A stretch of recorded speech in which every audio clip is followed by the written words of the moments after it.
दूसरी ये बात भी सही है कि ये अभी लक्ष्मी प्रयोग के बाद में मैं और कुछ प्रयोग आपको नहीं करवाना चाहता था, केवल पूर्णाहुति प्रयोग शाम को करवा करके फिर आपसे विदा ले लेना चाहता था, चरण स्पर्श करवा करके। इसलिए मैं केवल अपनी बात कहने के लिए कि ये लक्ष्मी प्रयोग करवा दूं, क्योंकि पार्थ शिवलिंग प्रयोग अपने आप में अत्यधिक तीक्ष्ण, महत्वपूर्ण और पूरे जीवन को बदलने वाला होता है, जिसको हम कुंडलिनी जागरण कहते हैं। अंदर से सारे चक्र जागरण होने की जो क्रिया होती है, सारे चक्र जागृत हो जाएं, और जब सारे चक्र जब जागृत हो जाते हैं तो आदमी मुर्दे की तरह नहीं रह सकता। हम ये ठीक कह रहा है, हम चलते फिरते मुर्दा हैं, चलते हैं मगर मन में उत्साह नहीं है, उमंग नहीं है, जोश नहीं है, काम करने की रुचि नहीं है, और सबसे बड़ी बात की साधनाएं करने के बाद में सफलताएं नहीं मिल पाती, और मुर्दों को नहीं मिल पाती। मुर्दों को हम 10,000 साल साधनाएं करवा दें, तभी मुर्दे अपने आप में साधनाओं में सफलता नहीं प्राप्त कर सकते। दो तरह के मुर्दे होते हैं, जिनके सांस निकल जाते हैं, वो मुर्दे होते हैं। एक चमत्कारिक मुर्दे होते हैं, जिनकी आंख, नाक, कान, पांव होते हैं, चलते रहते हैं और है मुर्दा टाइप। ऐसे भी होते हैं जो हम देखते रहते हैं, उनको भी सफलता नहीं मिल पाती। इसलिए ये बात अपने ऊपर में रखना ही नहीं चाहता था। जब कुंडली जागरण आपकी हुई नहीं, आप कुंडली जागरण की तरफ बढ़े ही नहीं, वो आगे की बात है। ये तो केवल 5वीं 6ठी क्लास की बात है, और वो MA की बात है, 16वीं क्लास की बात है। अभी से मैं आपको 5वीं से उठा करके 16वीं क्लास में बिठा दूं, तो उसके लिए मुझे काफी ज्यादा प्रयत्न करना पड़ेगा, तब एक 5वीं क्लास का लड़का 16वीं क्लास में बैठे और पास हो जाए। इसलिए मैं उस चर्चा को उठाना चाहता नहीं था, मगर वो सोच रहा था कि मुझे तो यही रहना है, गुरुजी तो चले जाएंगे, और मुझे तो इन लोगों के बीच में रहना ही है। और वह भी ये समझ रहा था कि पारदेश्वर साधना, पारद शिवलिंग साधना संसार की श्रेष्ठतम साधना है। आप यदि पूरे उपनिषद 108 उपनिषद पढ़ लें तो केवल एक ऐसा विषय है जो 108 उपनिषदों में भी लिखा हुआ है, वह केवल पारद शिवलिंग के बारे में लिखा हुआ है। और सब शास्त्रों में अलग अलग विधान है। किसी में लक्ष्मी उपनिषद में लक्ष्मी के बारे में कहा गया है, विष्णु उपनिषद में विष्णु के बारे में कहा गया है, यमोपनिषद में यम के बारे में कहा गया है। मगर यह एक पारद शिवलिंग के बारे में जो है वो यमोपनिषद में भी है, कठोपनिषद में भी है, शिष्योपनिषद में भी है, लक्ष्मी उपनिषद में भी है। और जितने उपनिषद हैं, जितने वेद हैं, चाहे यजुर्वेद हो, चाहे सामवेद हो, चाहे अथर्ववेद हो, चाहे ऋग्वेद, उन सब में इसके बारे में वर्णन है। इसका मतलब उन ऋषियों को इस बात का विज्ञान था कि ये अपने आप में एक अद्भुत और आश्चर्यजनक विद्या है, जिसके माध्यम से आदमी को संजीवन किया जा सकता है। जिसके आदमी उत्साह नहीं हो, जिस आदमी में साधनाओं में सफलता नहीं मिलती हो, उसको भी साधनाओं में सफलता मिले, चाहे वो मंत्र जाप करे चाहे नहीं करे। और इस प्रकार का प्रयोग पहले तो पारद शिवलिंग बनाना अपने आप में बहुत कठिन, हर एक आदमी बना नहीं सकता। बना दे तो उसको मंत्र सिद्ध करना बहुत ही ज्यादा कठिन, बहुत उच्च कोटि का गुरु ही उसको मंत्र सिद्ध कर सकता है। और उससे भी ज्यादा कठिन कि उस पारदेश्वर का मंत्र आपके शरीर में समाहित करते हुए आपके शरीर के सारे चक्रों को जागृत करे, मूलाधार से लगा करके सहस्रार चक्र जागृत तक।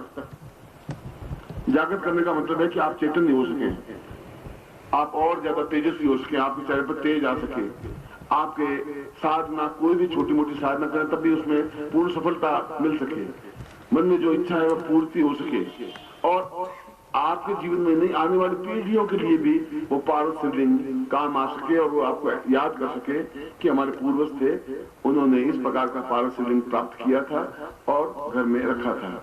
वो आज हम भी प्राप्त कर सकते हैं, क्योंकि आने वाली पीढ़ियां पारद शिवलिंग शायद प्राप्त नहीं कर पाएंगी, क्योंकि इसको पारद को ठोस बनाना, फिर उसको स्वर्ण बख्शी बनाना अपने आप में बहुत और बहुत अधिक कठिन है। फिर उसका पूजन और भी ज्यादा कठिन है, उसको प्राण संजीवन क्रिया करना बहुत ज्यादा कठिन है, फिर उसको आपके शरीर में स्थापित करना बहुत ज्यादा कठिन है। ये सब कुछ कठिन क्रियाएं थी।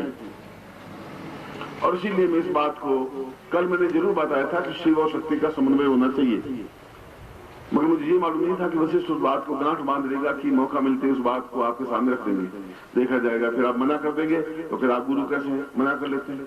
हमने तो कहा था, आपने मना कर दिया। हाँ बदले तो गले में घंटी बन जाएगी, वो करवाना ही पड़ेगा, क्योंकि ये बहुत एमए की क्लास की चीज है। और प्राइमरी स्कूल के लड़के को एमए का इम्तिहान दिलवाना और पास करवाना दोनों ही डिफिकल्ट है।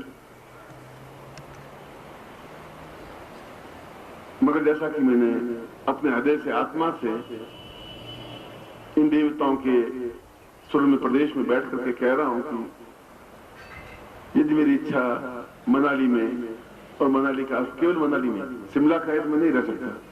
शिमला में तो मैं माल रोड पे एक बार घूमने के बाद में इच्छा ही नहीं होती वापस उस घूमूं, मेरी इच्छा होती नहीं। न नीचे उतरना होता है न ऊपर चढ़ना होता है। एक बार गया, उसके बाद हाथ जोड़ दिए, मैं तुम्हारे 7 पॉइंट तुम्हारे पास रखिए भैया, मुझे शिमला नहीं देखना है, मन नहीं रुचा।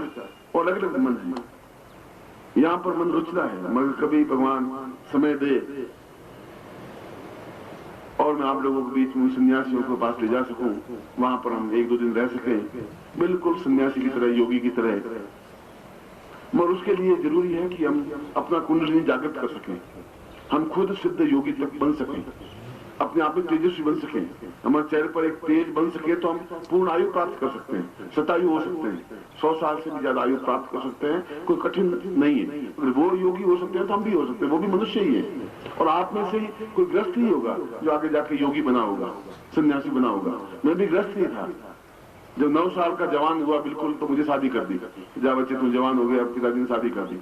और 9 साल के बच्चे को ये मालूम नहीं होता कि पत्नी क्या होती है, शादी क्या होती है, फेरे क्या होते हैं। मैं तो समझा ही नहीं था। मुझे कहा फेरे खा ले, मैं तो सुबह खा लेंगे, रात को भूख नहीं है, सुबह खा लेंगे। अब इतनी उतावली भी क्या है? उन्होंने कहा कि खाने की चीज नहीं है, तुम रात को बैठना है। अच्छा बैठना है तो बैठ गए। तो ये वशिष्ठ ने आप लोगों के हित की बात की, मुझे भी प्रसन्नता है, मगर मैं समझ रहा था कि ये विद्या थोड़ी कठिन है, इसलिए 1-2 शिविर या 4 शिविर के बाद में कभी समय आएगा तो मैं उस विद्या के बारे में बोलूंगा, आपको करवाऊंगा। मगर कालो एवं विपुलाच लक्ष्मी, काल अपने आप में, समय अपने आप में, जब भाग्य उदय होना होता है तो समय अपने आप आकर के खड़ा हो जाता है। शायद भाग्योदय की बात होगी कि वशिष्ठ ने इस प्रकार की एक बात सामने रखी कि आप पूर्णाहुति से पहले एक और प्रयोग हमें संपन्न करवा दें, जिसको पार्थ महादेव या पारदेश्वर शिवलिंग कहते हैं। और उस शिवलिंग की ये विशेषता होती है, आप चाहे तो यहाँ भी टेस्ट कर लें कि उस पारस शिवलिंग के ऊपर यदि आप सोने की अंगूठी निकाल के रख दें तो सोने की अंगूठी निकल लेगा, रहेगी नहीं कुछ। चांदी तो नहीं खाएगा, तांबा नहीं खाएगा, लोहा नहीं खाएगा। अगर हीरा पड़ा होगा तो हीरा छोड़ देगा, सोना निकल जाएगा। और दूसरी विशेषता उसकी ये होती है, क्योंकि चैतन्य कैसे है उसका उदाहरण दे रहा हूं। वो अगर 5 तोले का भी शिवलिंग है, सपोज सिर्फ 5 तोले का भी है, और उसको 20 किलो सोना खिला दें तभी उसका वजन 5 तोला ही रहता है, वजन उसका नहीं बढ़ता। ये दूसरी उसकी विशेषता है। और यही पारस शिवलिंग आगे जाकर के, जिसको हम पारस पत्थर कहते हैं, जो लोहे को सोने में बदल देता है, वो यही पारस शिवलिंग आगे जाकर के पारस पत्थर बन जाता है, पारस बन जाता है। इसलिए इसकी अपने आप में बहुत महत्वता मानी गई है। और जिसके घर में ये पारस शिवलिंग होता है वह घर तो अपने आप में देवतुल्य बन जाता है। गुरु को उसके घर में जाना ही पड़ता है, गुरु को उसके हृदय में, उसके घर में रहना ही पड़ता है। हर क्षण उसके घर की सावधानी रखनी पड़ती है, हर घर उसके बारे में जागरूकता रखनी पड़ती है, ध्यान रखना पड़ता है कि उसके घर में मैं स्थापित हूँ, और अगर मैं उसके घर में हूँ तो उसके घर में कोई तकलीफ नहीं हो। साधना में सुबह उसके घर के, उसके परिवार को देखना ही पड़ता है। मैं आप लोगों की भावनाओं को भी महत्व देता हूँ, इज्जत देता हूँ, सम्मान देता हूँ। और वशिष्ठ एक लड़का है, पुत्र से भी ज्यादा प्रिय है, आप भी जैसे प्रिय है वैसे प्रिय है। और यदि आपके हित में और आपके बहुत अधिक हित में उसने यदि यह बात कही है तो मैं अवश्य ही पूर्णाहुति से पहले आपको पारस शिवलिंग प्रयोग संपन्न करवा दूंगा। ये मैं आपको गारंटी देता हूँ, ये मैं आपको विश्वास दिलाता हूँ। मगर ये अपने आप में दुर्लभ क्योंकि यहाँ पर बहुत कम पारक शिवलिंग लाए थे। मार्ग में कोई एक स्थान पर कुछ सन्यासी थे, उन लोगों को देने थे। इसलिए मैंने कहा था कि आज शाम को 5:30 बजे की बस में जाएं तो वहां रुक जाएं और वो सन्यासी मिले तब आप उनको दे देना। इसलिए मैं नहीं कह सकता कि यहाँ कितने पारक शिवलिंग हैं, मगर मैं स्टाफ को कह देता हूँ कि उन सन्यासी तो फिर भी कभी दिल्ली आकर के ले जाएंगे या किसी सन्यासी को भेज देंगे। मैं इन लोगों के बीच में बार बार मेरा आना संभव नहीं हो पाता। कोशिश तो करूंगा कि मैं अपने वायदे को निभाऊं और अगली साल निश्चित रूप से आपके बीच में आऊं, हर बार आऊं, डेफिनेटली आऊं।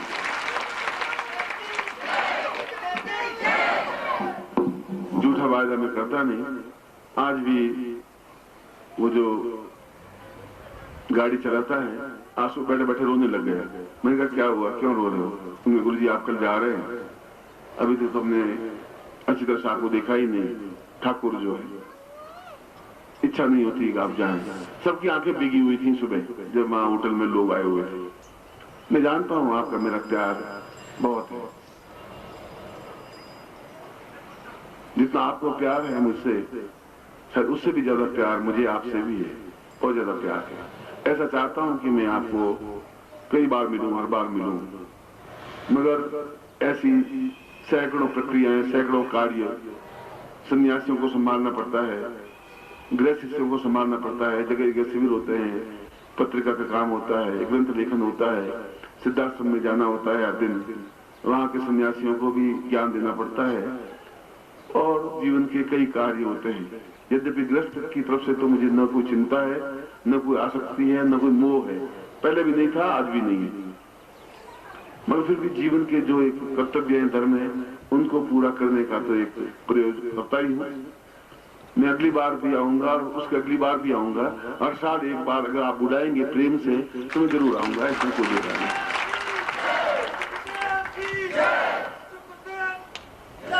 आपने कल कैसेट ली, मुझे अच्छा लगा, इसलिए नहीं कि आपने खरीदी। ये मेरी इस बात से मैं नहीं कह रहा। कैसेट का मतलब है कि आप जब भी कैसेट बजाएंगे तो आपके घर में गुरुवाणी गूंजेगी गूंजेगी। आप सुनेंगे कार में बैठे हुए, स्टूडियो में बैठे हुए, घर में, टेप रिकॉर्डर में।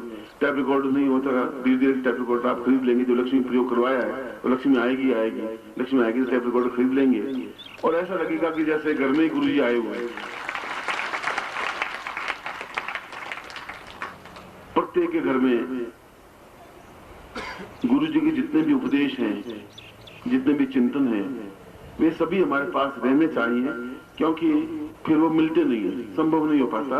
उन कैसेटों को बार बार बनाना ऐसा पॉसिबल नहीं होता। तो जिनके भाग्य होते हैं उनके घर में फिर आप एक कैसेट की और कैसेट बना दें, अपने पड़ोसी को दे दें।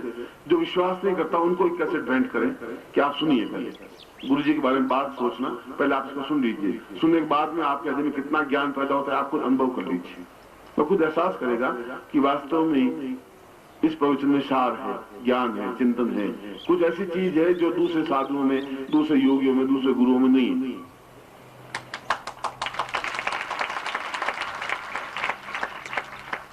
जो आपने पुस्तकें दी, जो आपने कैसेटें दी, और मैंने प्रेम पूर्वक प्रत्येक कैसेट पर भी हस्ताक्षर किया, इसलिए कि आपके यादगार आपके जीवन में रह सके। मैं तो आपको फिर सलाह देता हूं कि आपके घर में जितनी तरह की कैसेट हो, और हमने आप बाजार में जाकर देख लें, आपको शायद कीमत मालूम नहीं है, 28 रुपए की कैसेट मिलती है बाजार में, जो अच्छे क्वालिटी की होती है। यूं तो 8 रुपए की मिलती है, मगर मैं ऐसी हल्की कैसेट लेता नहीं। 28 रुपए की कैसेट मिलती है, और जब रिकॉर्डिंग करवाते हैं तो उसमें 6 रुपए लग जाते हैं रिकॉर्डिंग। कुल 34 या 35 रुपए, एस्टिमेट 33-34 रुपए खर्चा आ जाता है। फिर भी इच्छा ये रहती है कि धन कमाना उद्देश्य नहीं है, उद्देश्य ये है कि आपके घर में मैं पहुंच सकूं, मेरी वाणी पहुंच सके। सुबह आप उठे और स्नान करने के बाद घर में लगा दें, बच्चों को अच्छा संस्कार पड़े। यदि आप कितने जानकार है मुझे मालूम नहीं, मैं कागजों के भाव और छपाई के कागज देखें तो जो किताब आप खरीद रहे हैं वो किताब 96 रुपए की है, और मैं बिल्कुल सत्य बोल रहा हूँ, एक किताब 120 रुपए से कम में नहीं पड़ रही है। 120 रुपए, 125 रुपए, 130 रुपए खर्चा आ रहा है। उसकी बाइंडिंग, उसके कागज, उसकी छपाई, उसका कवर, 4 रंगों का बहुत खर्चा आता है। इस बात को वही समझ सकता है जो इस लाइन में हो। मगर 130 होने के बावजूद भी इतना मूल्य कम इसलिए रखते हैं कि बाकी संस्था उठा दे।